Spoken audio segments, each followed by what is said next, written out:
At the edge of human-occupied space, far beyond the reach of known colonies and the safety of well-charted star systems, a lone distress beacon pulsed quietly in the darkness. Its signal was weak and fading, yet it had been transmitting for over a century, an enduring call from a time long forgotten. This beacon, believed to be the final remnant of the First Galactic Fleet, had been launched in humanity's early years of interstellar exploration. The fleet had disappeared, assumed lost in the vastness of space, leaving behind only rumors and legends. But as fate would have it, the beacon's faint signal had reached a passing scout ship, the Pathfinder, on a routine patrol mission. The crew, initially dismissing it as interference, soon realized the signal's significance. Lieutenant Mara Finn, the Pathfinder's communications officer, stared at her console in disbelief as the transmission data unfolded before her. "Captain, this signal, it's old. And it's coming from coordinates that match the First Fleet's last known location," Mara said, her voice hushed with awe. Captain Elias Roarke, a grizzled veteran with a penchant for curiosity, glanced over her shoulder at the transmission log. He knew the stories well. Every Academy cadet learned the fate of the First Fleet. They had been humanity's first real hope of expanding beyond their solar system, led by Commander Adrian Locke, a pioneer and legend in his own right. But contact had been lost decades ago, and no one expected to hear from them again. Until now. Rourke's eyes narrowed. "Set a course, Lieutenant. If there's a chance that anything from that fleet is still out there, we're going to find it." As the Pathfinder adjusted its trajectory, the crew braced themselves for the unknown. Space was littered with wrecks and the remains of fallen vessels, reminders of failed expeditions, conflicts, and the unforgiving nature of the cosmos. Yet this signal held a different weight. It was a whisper from humanity's past, a chapter thought to be closed. Hours later, the Pathfinder arrived at the coordinates, and the crew gasped. Before them, bathed in the pale light of a distant red star, was a fleet of massive ships drifting in eerie silence. The vessels were ancient but intact, their hulls bearing the unmistakable insignia of the First Fleet. They were scarred, pitted by debris impacts, but they looked as if they'd only just fallen asleep. The crew was silent, staring at the forgotten fleet that had been their ancestors' first bold attempt to conquer the stars. Rourke knew that these ships were relics, and their mere existence was a testament to humanity's enduring spirit. Yet there was something unsettling in the stillness. "Scans show no life signs aboard any of the ships, Captain," Mara reported, breaking the silence. "But there's energy. Faint but consistent. The ship's systems are still functioning on low power." Rourke nodded, a mix of awe and caution in his gaze. "Prepare an away team. "We're going to board the lead ship and find out what happened here." As the team suited up, whispers filled the ship. Some of the younger crew members were anxious, fearful of what they might encounter. The older ones, however, were more curious, perhaps even reverent. Boarding the First Fleet was like stepping into a myth, a story that had shaped human history, now poised to reveal its secrets. When the away team reached the lead ship, the Resolute, they docked cautiously. Inside, they found dim corridors, faintly illuminated by emergency lights that had been running for generations. Dust floated in the still air, and each step echoed, as if awakening the ship from a deep slumber. As the away team ventured deeper into the Resolute, an eerie quiet hung in the air. Lieutenant Mara Finn led the team, her steps cautious but steady. The ship's hallways were narrow, designed for efficiency rather than comfort, and lined with panels displaying worn controls and faded insignia. The years had taken their toll. Corridors were littered with debris, and the smell of stale air hinted at the long abandonment. They moved through the crew quarters, finding personal effects scattered across the floor. Data pads with shattered screens, a child's drawing, a tattered old Earth flag pinned to a wall. Each object was a reminder that this had once been a home, a place of belonging for those aboard. Yet there was no sign of struggle or distress, just a haunting stillness. "This ship, it's like a ghost," whispered Corporal Lena Torres, her voice barely above a murmur. But why would they just leave everything as it was? Mara stopped, her eyes catching a faint glow at the end of the corridor. "Maybe they didn't leave voluntarily. Let's keep moving." Following the glow, they entered what appeared to be the ship's command center. The room was larger and more open, with an enormous viewing window that looked out onto the void of space. At the center was a circular console, its screens dim but still active. Mara tapped a few buttons, bringing the systems to life, and a slow hum filled the room as lights flickered on, illuminating a large holographic map of the galaxy. "What is this?"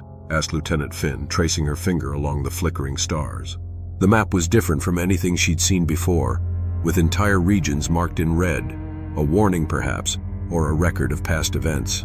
Captain Rourke's voice crackled over the intercom. Report, Finn. What do you see? Sir, we found something, a map of some kind. It shows navigational data beyond anything humanity mapped back then, and wait. Mara's voice trailed off as she noticed a small file blinking on the console's screen, labeled simply Log 17. Curious, she activated the log, and a voice filled the room, aged and strained. It was unmistakably human, but with a tone that spoke of hardship and desperation. This is Commander Adrian Locke of the First Galactic Fleet. The voice began.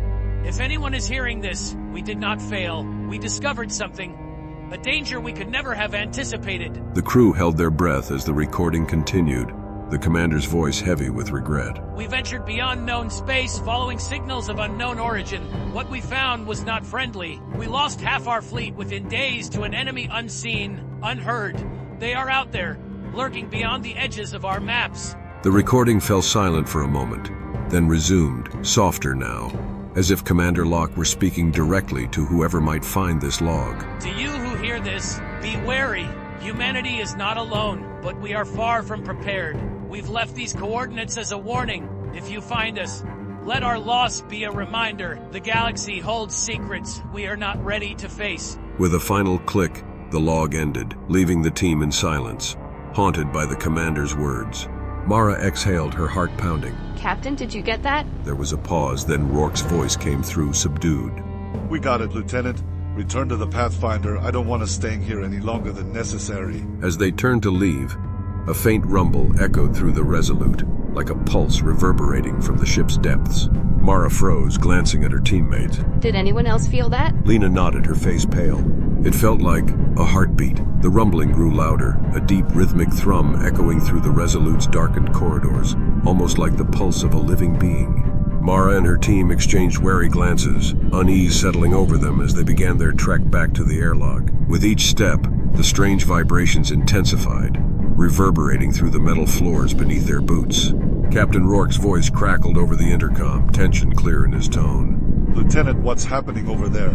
Our sensors are picking up some kind of power surge on the Resolute. We're not sure, Captain. Mara replied, trying to keep her voice steady. But something feels wrong. It's as if the ship itself is waking up.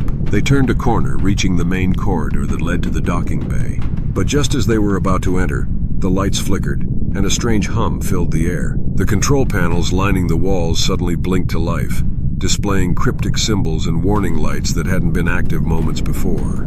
Lieutenant, look. Lena pointed to a monitor displaying a distorted image, a shadowy figure seated in what appeared to be the captain's chair on the Resolute's bridge. The figure didn't move, shrouded in darkness, yet its presence sent a chill down Mara's spine. Mara, whispered Corporal Torres, her voice barely audible. Is that Commander Locke? Mara shook her head, unable to take her eyes off the figure on the screen. I don't know, but whatever it is, we need to get out of here now. They picked up their pace, making their way to the docking bay. But as they entered, the doors behind them slid shut with a loud, echoing clang. Mara turned, instinctively reaching for her weapon. The lights dimmed and a voice, low, hollow, and unmistakably human, filled the air. Who has disturbed our rest? It was Commander Locke's voice, but there was something strange about it. Something almost mechanical, as if his consciousness had been merged with the ship's systems, forever trapped in an endless cycle of vigilance. Mara's breath caught, her mind racing as she struggled to process what she was hearing. Commander Locke, she said, her voice steady. We're from the human fleet. We came in response to your signal. We heard your warning. The silence that followed was suffocating, and for a moment Mara thought they'd lost the connection. Then Locke's voice returned, a mix of sorrow and urgency. We did not fail, but we are bound, forever tasked to watch, to guard against the darkness we encountered. You should not have come here. The crew felt an unearthly chill as Locke continued. There are things out here, things that should not be awakened. We have become the Watchers, waiting for a day when humanity is ready to face them. The team's resolve faltered. Mara glanced at her crew, then back at the monitors where Locke's shadowy figure remained seated, unmoving, an eternal sentinel. She knew they couldn't stay. The ghostly presence of Locke and the threat he guarded against were too much for any living soul to bear. Understood, Commander. Mara said quietly, a sense of reverence in her voice. We'll pass on your warning? As the doors released and the docking bay controls lit up, the away team quickly boarded the Pathfinder. Moments later, they undocked from the Resolute, watching as the massive fleet faded back into the void.